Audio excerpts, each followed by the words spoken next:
Every September 11th, I get more and more grateful for the people who risk their lives to come and save my mom. It's so funny because I was like, I'm gonna cry today, bring tissues. Hi, I'm Zane, nice to meet you. Hey, Corinne, nice to meet you. All right, excited for today? Yeah, this is gonna be good. All right, let's do it. Let's know each other. Let's do it.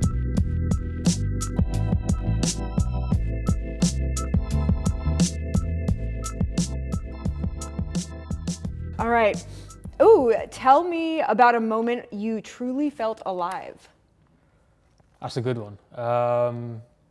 I'd have to say Tony Robbins, 2019. Unleash the Power Within. It was one of the first moments I actually felt like, this shit is possible. Like, you can actually feel like this. Like, Yeah. okay, I've been on holidays, I've been with friends, that's all well and good, but that was like a different level. You know? What, if you could describe that in one word, what would it be? Spectacular. Ooh, Yeah. I love it. Yeah. It's just like a feeling you never had before, you know? It's like the music, the people, the actual course content and things you're going through. Yeah.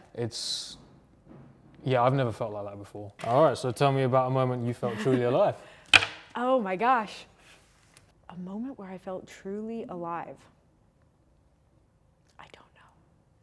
And that stumps me. That makes me feel really weird that I don't Well, know. you either had a lot of experiences or you haven't had. I feel like I've had a lot of really good experiences that have made me feel alive in different ways. Yeah. Like, there are a lot of times coming to mind where it's like I felt really connected and really valued in a group of friends. And then there are other times where I feel really expansive, you know, traveling and seeing these beautiful sights and being able to take photos and things like that. And so I don't think actually that I could pinpoint one moment where I feel truly alive or felt like the most alive. But I think in those moments, there's such beauty in the connection, in the, you know, views, in just how free you feel that it, like, I can't pick just one.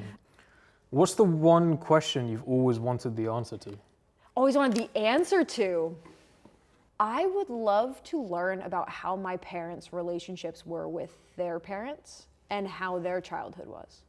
Because my family, nothing is like negative or there's nothing like that, but we always just grew up like we didn't really talk to each other about feelings, and then it's like, it's not me and my siblings' business to know what my parents are going through, which, like, from, I'm sure my parents' perspective is like healthy and like making sure that it's not bleeding into and being an uncomfortable relationship. However, I think I just turned 30 and it's like that would be really valuable information for me. I also think it would be really cool, not that this is necessarily a question, but like, I guess it is a question, like, who is my lineage? Like, beyond my grandparents, I don't know anything. So it's like, who is all the way back there, you know what I mean? Like, hundreds of years, like, who is that? Like, I feel like that would be so fascinating. So I think, yeah, besides all the, like, You're descendant of a princess or something like right, that. yeah, like, how cool, like, imagine. So I'm just like, that would be fantastic, Yeah. you know? And I think, like, lineage is super cool. I think languages are super cool. And, like, one question that I've always wanted an answer to is, like, what is the lineage and what does that really look like? What do the relationships look like? I really like that. No, I really like that. That's really nice. I feel like it'd be cool. It's just a really interesting topic. Like, Yeah. you're so curious about it. Yeah, it would be really cool. Like, I wish we had like a family historian, you know what I mean? With Yeah. like photos and like all the things. I feel like that would be so cool. So Like a book that gets passed down from generation to generation. like, how cool would that be? Maybe I'll start that. I was about to say, That you would could be just cool. start that right now. Oh my Exactly. God, I have so many photos on my phone, like, and people are gonna be sick of me. I'm so sorry. Great grandkids, like, I'm sorry. You could But definitely start that. 100%. Yeah, that's so cool. I love that idea. Well, thank you. That was a cool answer. Yeah. What's one question, I'm reading this upside down. What's the one question you've always wanted an answer to? There's been questions that I've wanted the answer to, which I've started to get recently. So like a recent, That's beautiful. So a recent one was like, can I truly change my limiting beliefs? Ooh, the answer is yes. Yeah, but, like, the answer is yes, right? also, that in itself is a It's limiting belief. Exactly. That's the thing. That's so funny. That is crazy. But it was like, and then it was like, how do I even start? Where do I even go? But now, last maybe 4 or 5 months, I've started to figure it out a little bit. I love that. There are a couple of tools that I'm using, but I still think I'm like if you imagine the iceberg, I'm still at the top. Yeah. I still need to start going deeper, and I've started to a little bit more. Tools like awareness and decision matrix and things like these. Oh and my gosh, so helpful. all of these are very, very helpful, which chip away at the top, but you need to keep doing them to get lower and lower, and below ocean level. There's that big fuck off massive boulder that's sitting there with the deepest rooted limiting beliefs. So yeah. I'm excited to go down that, but that is a question that I did have until recently.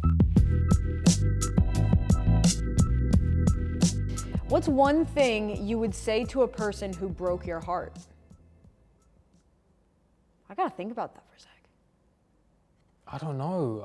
That's a really tough question. I mean, the only time I remember true heartbreak, is when I broke up with my ex-girlfriend. But I did have heartbreak. Yeah. Because obviously, I was dating her for 2.5 years. Oh wow, yeah. I do remember, I had it wasn't heartbreak, but I definitely had friends which I cut off very quickly because I just knew that they weren't serving me in a beneficial way. Yeah. And they didn't see me in they didn't look at me and be like, yeah, he's our buddy sort of thing. It was kind of almost downplayed as a guy in the group sort of thing. Oh. So I was like, you know what? Upsetting. I was like, fuck that, I don't want that. Yeah. So I cut that off. And that was around the time as well that I kind of broke up with my ex. I'll say ex-ex. But yeah, I remember a year later or something, I still had these I felt like I couldn't forgive him. I felt like I had these emotions. And I remember listening to someone and he said, you should forgive them, whether it just be in your heart or you actually send a message. But you're not doing it for them, you're doing it for you. Yeah. And when I did that, I sent voice notes to pretty much all the guys in the group. And individually or individually, all together? individually. Oh, wow.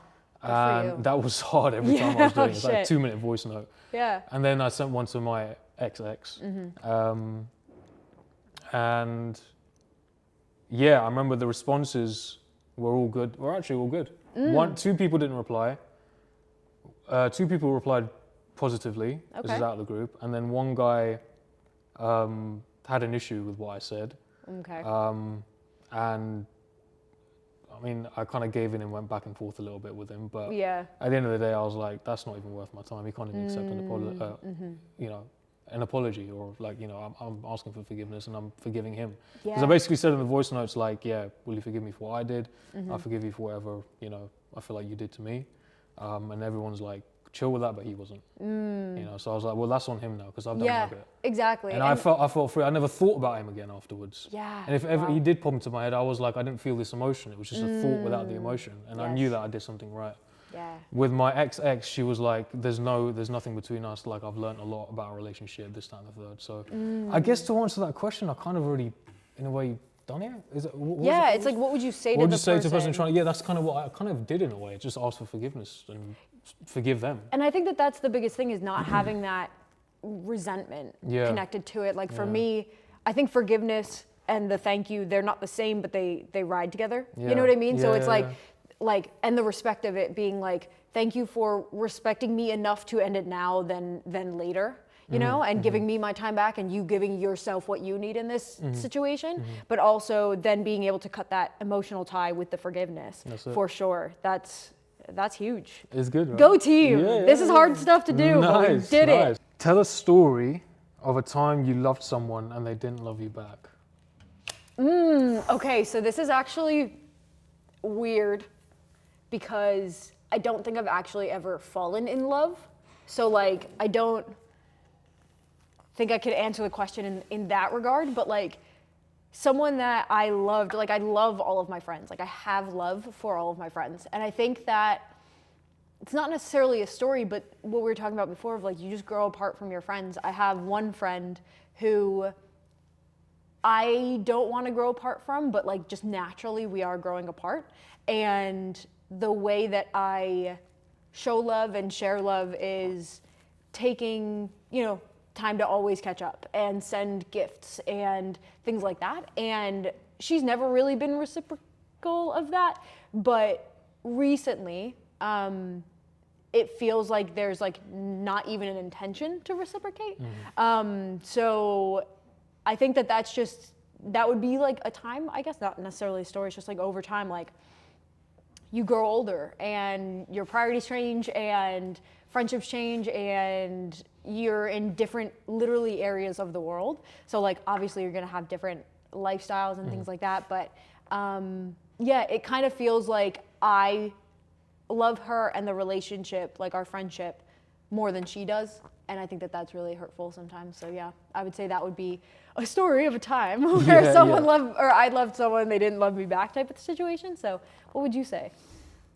First of all, that is a very similar experience that I've had. I probably would be the same for me, to be honest. I think if I've ever, whenever I fell in love, I knew they loved me back. I mean, the thing is, like, especially with that, I never experienced. They may have experienced it, but I never did, because the reason I ended them both was because I kind of stopped being in love with them. Yeah. I still have love for them, even today. But it's like at the time, I just kind of, yeah, there were certain things. Yeah, I think Someone it's who didn't hard. love me. Yeah, I think again, it must have been. I think it would have been with the group of friends that I had that I told you about before, which I kind of sent that apology to. Yeah. The year it really happened was like my last year at uni when I was like 21, 22. Like I remember coming back from the summer holidays, and we all lived in a house together in third year, and it was the same house in fourth year. So I remember coming back, and I was like really excited. I was like, yeah, I can see my friends again. Yeah, it's gonna be so much fun. Yeah. We're gonna go out. Like I can't wait to just like hug them and say, hey, what's up? How's your holiday and stuff like that. And you have this anticipation. Yeah, of it like being yeah, you're exciting. just Yeah. excited to see them. And I remember Yeah. when I rocked up and I came into the house because I was the last one there because I came back quite late because I was like on holidays and things like that. And I was obviously I was excited to share with them. Like I went to America, I went to see my Yeah. family, stuff like that, and I wanted to hear more about their holidays. I walk into the living room, I'm like, everyone's sitting there. I'm like, yo, what's up, man? And then like the energy was completely the opposite of what I gave them. That hurts. It was just like, yo, what's oh up, man? my God. I was like, dude, after like what, 3 months of not seeing each other, that's all you Yeah. say to me. And I was like, And at that time in your life, 3 months feels like such a long time yeah, too. Yeah. yeah. And I think at the same time as like I dealt with a lot as a kid and young adult, and even now I'm working through it, like the whole feeling of not being good enough, like that is Same. You're not alone. that's the biggest. If there was all my limiting beliefs, I could list 100 to do with goals, money, business, body, everything. Yeah. The bottom of the iceberg is I'm not good enough. Yeah. Like that's the limiting belief that needs to get shattered. Yeah. Um, Thanks for sharing and that. that's all right. And that is like that's what would come up. I remember that would come up, and it came up a lot throughout the year, like throughout that last year at university or college. As you guys call it. Yeah. Well, same difference, I guess. Yeah. exactly. But yeah, I think that was probably the story I could give you, and yeah, it just kind of happened throughout the year and stuff. And then I remember at the end of the year, I was just like, yeah, fuck these guys. Yeah. I said to my girlfriend at the time, I said to another one of my friends who I'm still friends with today, I love him very much. Yeah, I just said to them both, I was like, fuck these guys. Yeah. And they're You're like, like, yeah, I they're don't- like, yeah, fuck I don't these deserve guys. this energy Yeah, anymore. they're like, yeah, fuck these guys. They don't know you. They don't know you like I know you. They don't see the Yeah. good in you and stuff like that. And I'm like, there you go.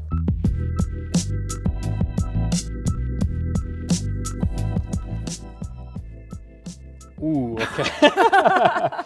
What's the last thing that broke you into tears? Oh, okay. So I went to a personal development conference this last weekend, and I did a breathwork experience. And we were working through money blocks that day, and money blocks have been something that has been really difficult for me in my personal journey and my entrepreneur journey, all of that. And this was something that I had never realized I made the connection with, or was making like a subconscious connection with. But in this breath work, I connected with my grandma who had passed a while ago. But she was one of 13 children, and she lived during the Great Depression. So very much poverty, and I never made that connection. And she looked at me in this vision, in this breath work, and said, that's not yours to carry. Like, I'm sorry that it got all the way down to you, but I'm gonna cry right now. That's not yours to carry. I'm going to take it back, and we don't hold anything against you for being more successful than we were, because we went through what we went through so that you can go through and like share your greatness with the world. And like, I'm tearing up right now. I'm Like, getting goosebumps. it was powerful. It was, oh my God, I could not stop crying. And I was at this event and the breathwork ended, and I was like, I just need to go. And like, powder my face, like fix myself up. And it was just so powerful because truly, like that's what the day started with. And then we learned, you know, subconscious reprogramming, but we also did a lot of just like money mindset stuff.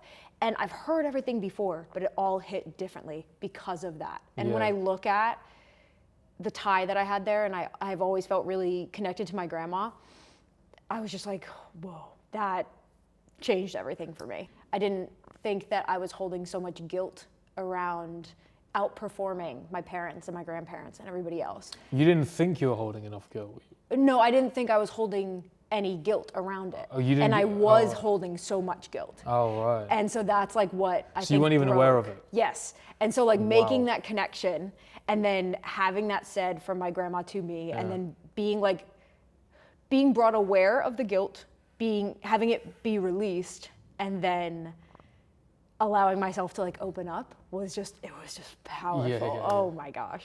So yeah, that's the last time I cried. That's beautiful. That's absolutely amazing. Thank you. What's the last thing that broke you into tears? It was actually quite recently. I bought a new car. Ooh, exciting. Okay, Congratulations. so thank you very much. It was nothing crazy, like it wasn't anything too expensive, but it's just a car I always wanted. It was like a really fast, like nice sports car. I remember when I was driving home from the dealership, I was cruising down like these country roads and my windows were down. And in the car, there's a jukebox, Okay. right? So where it actually saves songs from your CDs and your USB when you plug it in your iPod. So the previous owner had this playlist of like all these cool rock songs, and I listened to rock. Yeah. So like I was like, awesome. this is amazing. And then Red Hot Chili Peppers came on, Californication. Yeah. And I was just cruising down, and like these country roads, the trees were coming by. What a song windows to were cruise down, to, and yeah. And that song was so relaxing, and I literally remember a visualization of this coming to my head, and I just started like crying. Like it wasn't a lot, but like I had to wipe tears from my eyes so I could focus on the road. Like, so that was a beautiful moment. Wow. And then I got home and I was like, I'm sure I wrote this down somewhere. I went to 2022 goals, it wasn't there. I went to 2023 goals, it wasn't there. I went to my 2024 sheet. I looked through the thing. I realized I actually hit a lot of the goals. Congratulations, Thank you that's very much. amazing. There's many that I didn't hit, but that's fine. Yeah. But I know I made progress on that. But right at the bottom, and I completely forgot about this, by the way. Yeah. Right at the bottom, it said Nissan 370Z with aftermarket upgrades. And it had the All spoiler, of that. and it had the little bits and pieces. Oh so my I was gosh. like, this is crazy how this happened. Oh gosh. Okay, yeah, vulnerable. What's one childhood trauma that you experienced? My dad passing away. Oh my gosh. Yeah, when I was 15. Wow. Yeah, that was probably the biggest. That's really hard. Yeah, that was hard. What's a lesson that you learned from that? If you don't mind me asking. Yeah, of course. What the game's about. Yeah. Let me ask you the hard-hitting questions you here. can dig as deep as you want. The lesson I learned from that, it was actually a lesson that my dad gave me, which he said that every beginning has an end, but every end has a new beginning. Ooh, see, like that's like what Yeah. we were talking about before. Yeah, It hits you, And yeah. I remember that popped into my head after he passed away. I remember he told me that when I was a lot younger, but then that popped back into my head. Like, yeah, a couple of months after he passed. Wow. Maybe not even that. I think it was a few weeks after he passed. Wow. I feel like that would also be a really cool tattoo. Not sure if you're a tattoo person, but like that would I'm be not a really, but dope tattoo. I mean, I'm kind of Neither open am I. to I don't it. have any, but yeah. I was like, if you're ever thinking about it, keep that in mind. But yeah, for sure. wow. But yeah, that has got to be the hardest thing I've faced as a kid. Yeah. Because it was all of a sudden. I remember I had an exam that day. So I was 15. Yeah. So I had an exam that day at school, came back and I was really happy because I did really well. And then my mum came back from work that day and then, let me rewind. So like just before that, I was just chilling, like watching TV. So Yeah. I get home from school around like 3:30 or something. Okay. Was your dad home? No, my dad was in Dubai. Oh, so okay. we said bye to him about 3 weeks earlier and we were supposed to join him for a holiday in Dubai because he had like some business work out there. Yeah. So we were going to join him in like 3 weeks. So when we said bye to him at the airport 3 weeks earlier, we were like, inshallah. Inshallah is what we say as like Muslims, like God willing, we'll see you soon sort of Yeah. thing. So inshallah, we'll see you soon. And then, we said bye and everything. And then, fast forward to the 3 weeks later. So I remember getting home from school and I sat down, I was watching TV. And I get this phone call from my uncle in Dubai and he's like, are you going to the airport tonight? I was like, tonight? He's like, yeah, like, you coming to Dubai? And I was like, yeah, that's not till next week. We're gonna meet Papa, like my high school. Yeah. So we're gonna meet Dad there next week. And then he just went silent. And he was like, all right, cool. I'll call you back. Yeah. I was like, what the fuck was that about? Strange. Like, did I get the dates And then wrong? I was like, What's I think going on? I was watching 2.5 Men. So I was like, You're just back into I was it, just back whatever, into yeah. it. Like, yeah, whatever. And then I remember Mum came back from work and she was with a friend. And then I was upstairs for a bit, came downstairs, and then Mum was crying. I was like, what's going on? And then she was like, your dad had a heart attack. I was like, what? Oh my gosh. I was like, what? Yeah. Like, what? Holy shit. Yeah. You know? Oh my gosh. And then I just kept saying, what? Like, over and over again. You just can't fathom. No, Yeah. at all. I can't remember the rest of it because it was just a blur to me, but all I remember is the next day that we went on the flight the next day, so we changed our ticket to the next day, and then we went to Dubai. And then the whole time, I got told he was in like ICU. Yeah. I think it's what we call it. Yeah, intensive care. that's what I would, yeah, that's it. ICU. And then I got to Dubai. We went to my friend's house where my dad was staying. My dad's friend's house where my dad was staying. And they're all like, yeah, he's in intensive care, da da da. Like, I don't know what's gonna happen. And then like a few hours later, like they brought me into a room and they all sat down and they're all around me and they're like, yeah, your dad's just passed away. Oh my gosh. Yeah. But what's crazy is that everyone knew this, apart from me and my granddad, his dad. They let this news to me and my granddad gradually. What actually happened was that my dad passed away in half an hour. He had the heart attack, 30 minutes later he was gone. But they had to do it gradually. So that, you could get we could process Oh my it. gosh. Yeah. So that Wow. was tough. And then obviously the funeral and everything like that, there was like hundreds of people. I was like, well, this is the influence that my dad's had. Yeah, that's But really that, beautiful. I remember thinking back, obviously not in the moment, but thinking back, I'm like, that's the influence my dad's had. Like, I've got to do better than this. Like, He set the those are the standard. lessons that I started to grab from it, And that's why when I explain this story now, maybe 5 years ago, I can explain it properly, but I can explain it now and I'm fine. And in 5 years from now, you'll be able to explain it even better. Exactly, yeah. I mean, I don't explain it too much, but when I do, it's like, it's kind of, it's not nice, obviously, but like, Right. the lessons are beautiful. Yeah. And I remember coming to peace with it just over time. Like, I remember my friend said, I was like, how the hell, he's like, how the fuck, like, I remember one of my friends said to me, he was like, he looked at me, he's like, Zain, how the fuck are you handling this? How are you so Yeah. calm? I was like, I don't know. It's just the way I'm processing it, I guess. Yeah.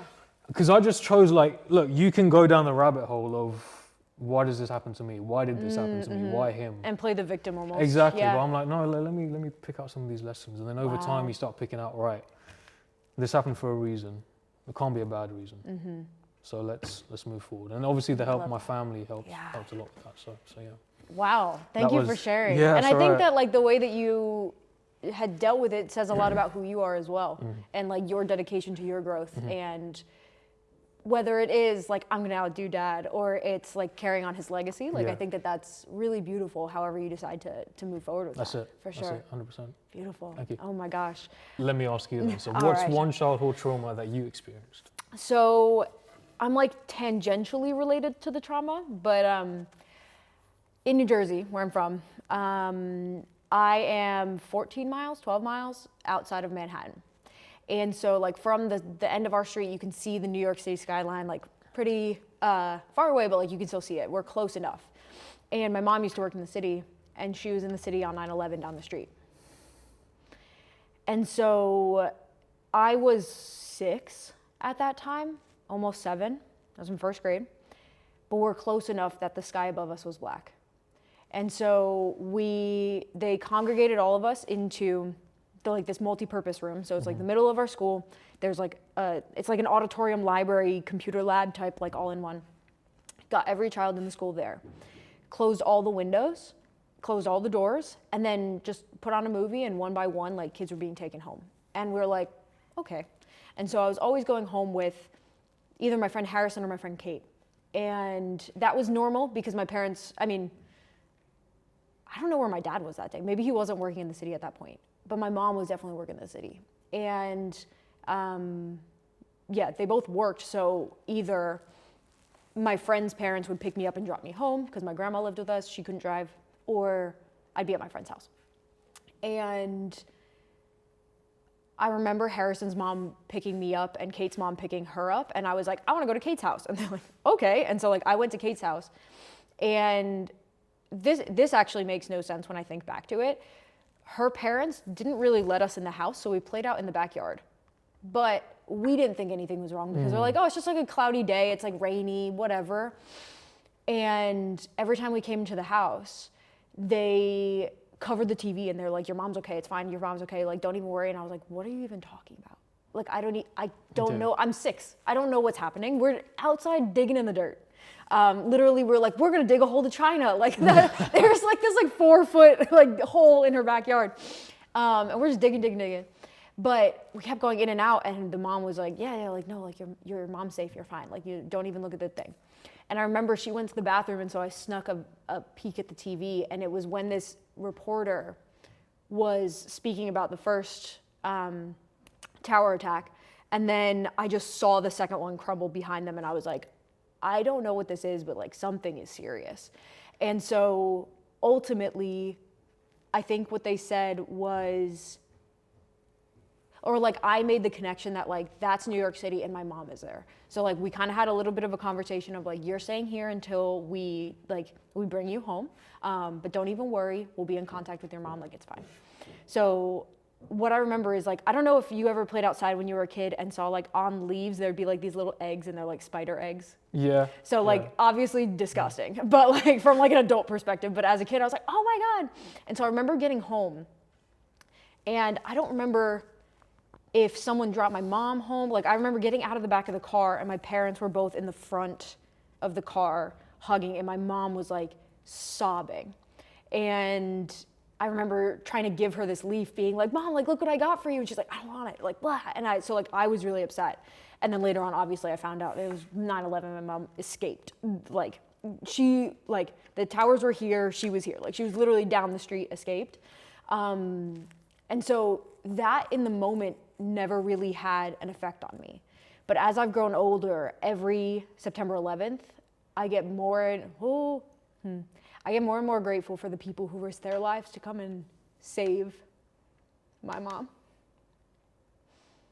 It's so funny because I was like, I'm gonna cry today, bring tissues. Because I know people whose parents, whose kids did not make it out of the city.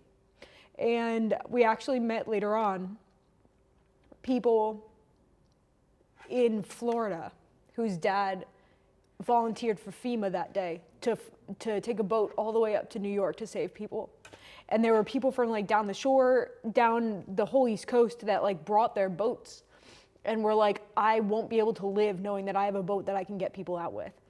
And hearing my mom talk about this years later, she tells me about like how literally people were being rushed out of buildings. Obviously don't take the elevator, so you're just running downstairs. They gave people towels and they're like, just cover your face and run. Like don't look anywhere, don't whatever, like it doesn't matter. Like people are jumping from buildings for their lives.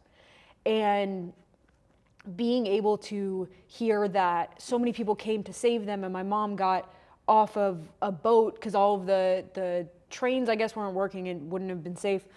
Or maybe they were and I just didn't know, but the people, she got off of the boat in Hoboken. So like there's New York City and then there's the Hudson River and then there's New Jersey. And so you can get to where I am by car, by train from Hoboken. And so right when everybody got off, they said like literally strip down, we're going to hose you off. Like it was all of these firefighters hosing you off to make sure that there's no radiation, no anything. And so obviously by the time that my mom got back, like she was lucky to be alive, you know? And so as I get older, I see more and more of the power that like this event has had over her. She doesn't fly anymore. And I'm so grateful that she doesn't allow that to stop me from traveling and things like that. But it's affected me so much because when I look at first responders and I look at people like that, it's very easy to like, just be like, oh, that's like a group of people or whatever. But it's like, there are people that are the reason that I still have a mom. And that is like so freaking powerful. So I think, like I said, it's not necessarily my trauma, but I'm tangentially related to it. And the power of having lived through such a huge thing so close to home is something that's going to stay with me I think, for the rest of my life, for sure. I love that. Oh my gosh. I love that. Wow, game. We need a tissue. We need tissues.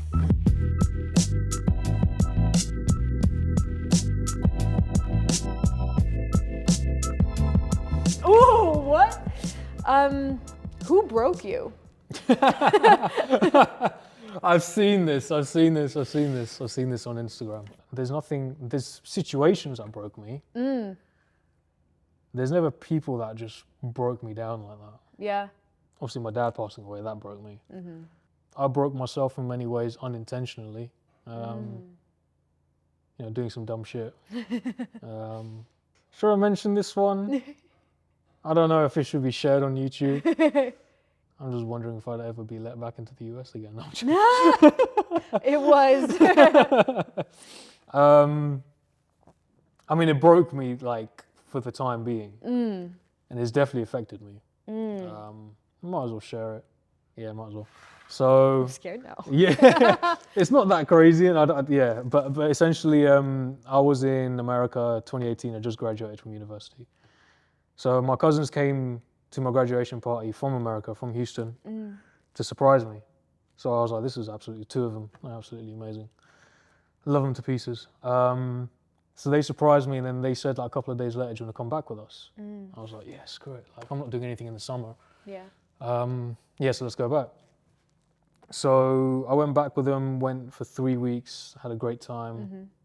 Supposed to have a great time. Oh gosh.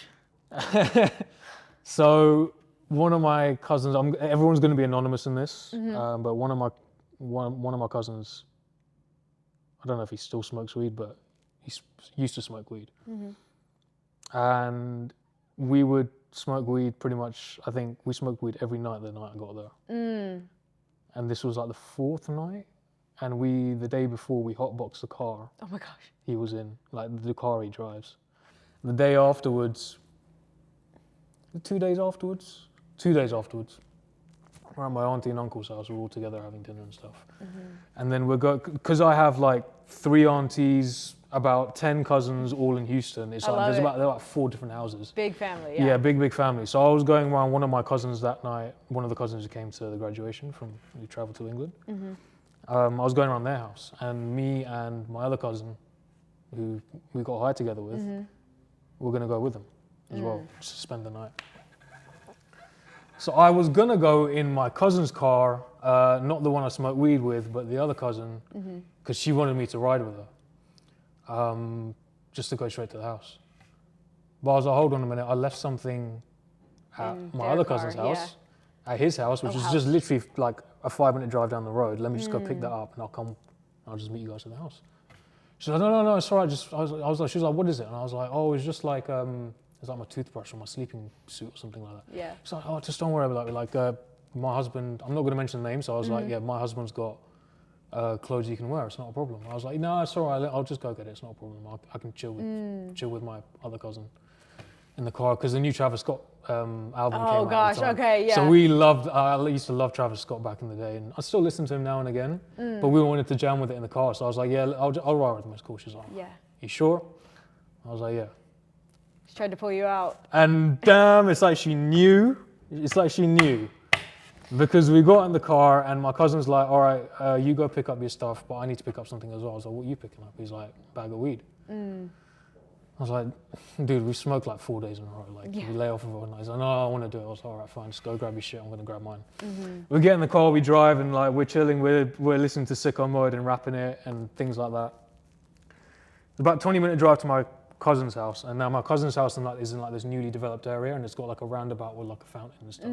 So like, that's how you entered, and it's like gated, but it's that's nice. It's usually open, right? But then you got like the whole area with like 100, 200 different houses. We are literally about to go in, and I see sirens behind me go off. And I'm like, Dun dun. I was shitting myself, because I know what's in the car, and I know what it smells like. Yeah. Oh, yeah. You know, and it stinks. And he rolls down the window, and the officer comes, he's like, the first thing he says, well, it stinks in here, doesn't it? Oh my God. Now, what's really annoying is that we're in like Katy, right? Or Katy, Texas, right? There's Harris County and there's Fort Bend County. Harris County is where most of my family lives. they don't give a shit about weed there. Like, they'll catch you, they're like, you got 3 strikes and you're out. Yeah. Fort Bend County are really strict for some reason. This is where my cousin lives. And then, yeah, they tell us to get out of the car. He searches around. What does he Oh find? my God. The bag of weed my cousin picked up. If they didn't find anything, it would have been all right, Yeah, you know. But they found something there, oh God. and then they handcuffed us. We had to sit on the side of the curb, and Oh he was my God. asking us. He was like, "Who owned up to it?" Like, well, he was asking us like, "Whose is it?" And none of us owned up to it. And I was like, there was so many things I could have done in hindsight when I was thinking back to it. I was like, Yeah. I could have called my cousin who was there. He was like, he could have quickly come to explain while the sirens were going off behind me, and while we had to stop. And that whole time was like a minute. I could have called my cousin quickly, been like, yo, just quickly come. You're like 2 minutes away. Literally 2 minutes away. We're at the gated entrance to their area. All right? There's that. And then there was like, if I just said, it's not mine, it's his, yo, own up to it. But because we didn't own up to it, he didn't know whose it was. So he took us both in. And I sat in a jail cell 4 days, a week after I graduated. Oh my God. Right? With a master's degree in my hand. Yeah. Not that it really means anything. Right, but At I the mean, time, like, that's an accomplishment. It's an accomplishment. Let's go. Innit? Yeah, It's still an accomplishment in a way, and I knew it was that. And I was just here to see my family. I sat in a jail cell for one night. Oh my For God. a whole night, and that broke me down. Like, I remember I was fine for a bit, and then I was like, what the fuck? Like, how long am I going to be here? It was like 11 o'clock at night, and we stayed there till like 8 a.m. And I just didn't sleep at all. I was breaking down. I broke down so much. I was like, luckily I wasn't in the prison. My cousin got taken in. Oh I my was gosh. in the holding area. Yeah. And they just kept me there because they couldn't find any space for me. I was like, Okay, sounds thank good. God, yeah. And then I was like, yo, there's a mistake. Like, I was bawling my eyes out. I was like, I just traveled from England. Like, you know, I didn't do anything wrong. It's like, I just graduated. You're like, I'm not faking this accent. This is actually my accent. I was pulling out everything for them to like make me like, you know, my for them to gosh. feel some sort of sympathy. Luckily, one security guard, like, he kind of saw me a couple of times. He didn't say anything, and then like the third or fourth time, like I kept calling to him, and he kept passing back, and I was like, dude, please let me out. And obviously, I was You're like, crying. help, yeah. He must have seen that how genuine it was, and he just opened the cell, and he basically sat me down, like on the benches, and then he was just there the whole time. And I just sat there, and I was just like, I couldn't remember much else. Yeah. And then I think we got the call like 3 hours later. It was like, yeah, your bail's been like Paid, or whatever it is. So then he gave us the clothes, and then he kind of escorted us out, and then like where he leaves us to where we can go to the car, he said to me, "Is like, good luck." Yeah, so police officers and jail cell broke me. Oh my God. Yeah, that would scare me too. Yeah. What's an apology you never got to give? Ooh. Ooh. If you can think of one on the spot, I can't. I Sorry. never got to give. Ooh. Funny that it comes full circle with my grandma. So we have a house in the Poconos, which is in Pennsylvania, and it was originally her house. We took it over when she passed, but it was right next to a church. And I was young when she passed when I was 9, about to turn 10. And she was always home with us, so I had a really good relationship with her. But she was very religious, and every Sunday, like whenever we were in Pennsylvania, she'd go to church, she'd go to church, she'd go to church. She'd walk across the field, go to church. And every time she was like, will you come with me? And I'm not a religious person, wasn't. And I was like, maybe next time. And I think that, not that I think that she held on to that, but like I think that there was always something there that we could have explored together or had an experience that was just us two, because my mom didn't go with her. And I want to say sorry to her, because like if she ever did actually hold on to the excitement of bringing me there one day, like I never gave that to her. And so yeah, I do want to say, I'm sorry, Nan. I'm sorry for not going with you. You know what I mean? Because like, whether or not it would have changed my life, who knows? You know what I mean? And that's not the topic of the question. But like the fact that she continued to open the invitation and I kept shutting it down, like saying like, yeah, like another time, like whatever. Like, I'm so sorry that I never did that, you know? So yeah, sweet. I think that I would like be that. the apology that I never got to give. Yeah. I'm sure she heard that now. Yeah. There you go. Yay. You can do it in your prayer as well and There things we like that as go. well. You know, Exactly. you can kind of like, I don't know if it's a thing, but if you believe in it, but there's Yeah. that kind of communication that you can have. Oh, I speak with her every night, so Yeah, yeah. there you go. Yeah. Exactly. Oh, that was beautiful. For me, yeah, I mean, we mentioned it earlier. I can't apologize to anyone that I wanted to apologize to. Which is great. Maybe that has triggered something in my mind. Maybe there's something I need to apologize to myself for. And Oh. I've got to think on that a little I was bit. gonna say, do you have anything you want to share? Not at the moment because I've got to think about that cliffhanger. Until next time.